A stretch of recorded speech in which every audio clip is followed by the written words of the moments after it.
অনাড়ম্বর পরিবেশে অনুষ্ঠিত হলো সাম্প্রতিক দেশকাল ও দেশকাল নিউজের প্রতিষ্ঠাবার্ষিকী।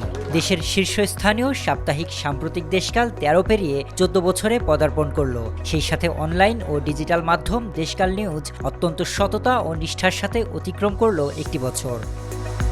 ছোট পরিসরে কেক কেটে উদযাপনের সূচনা করেন প্রতিষ্ঠান দুটির সম্পাদক ইলিয়াস উদ্দিন পলাশ। এ সময় উপস্থিত ছিলেন দেশকাল নিউজের অ্যাসাইনমেন্ট এডিটর মাসুদ করিম সহ গণমাধ্যম দুটির প্রায় সকল কর্মীরা। ফটো সেশন ও কেক বিতরণের মধ্য দিয়ে পুরো হলরুম পরিণত হয় এক উৎসবমুখর পরিবেশে। সম্পাদক মহোদয় তার বক্তব্যের মাধ্যমে সবাইকে প্রতিষ্ঠাবার্ষিকীর শুভেচ্ছা জানান। সেই সাথে পাঠক ও দর্শকদের প্রতি কৃতজ্ঞতা ও আহ্বান জানান সব সময়ের মতোই সাম্প্রতিক দেশকাল ও দেশকাল নিউজের প্রতি রাখতে। ফেব্রুয়ারির ২ তারিখ সাম্প্রতিক দেশকালের প্রতিষ্ঠাবার্ষিকী। আজকে সাম্প্রতিক দেশকাল ১৪ বছরে পা দিল এবং সর্বশেষ ২৪ ঘন্টার অনলাইন deskalnews.com।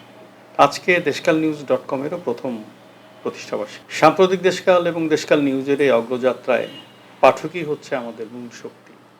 পাঠকের ভালোবাসা, পাঠকের আমাদেরকে গ্রহণ করা, এটিই হচ্ছে আমাদের প্রধান চলার পাথেয়।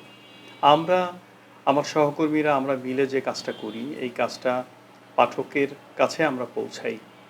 পাঠক যখন গ্রহণ করেন তখন আমরা সফল হই, পাঠক যদি গ্রহণ না করেন তখন আমরা ব্যর্থ হই।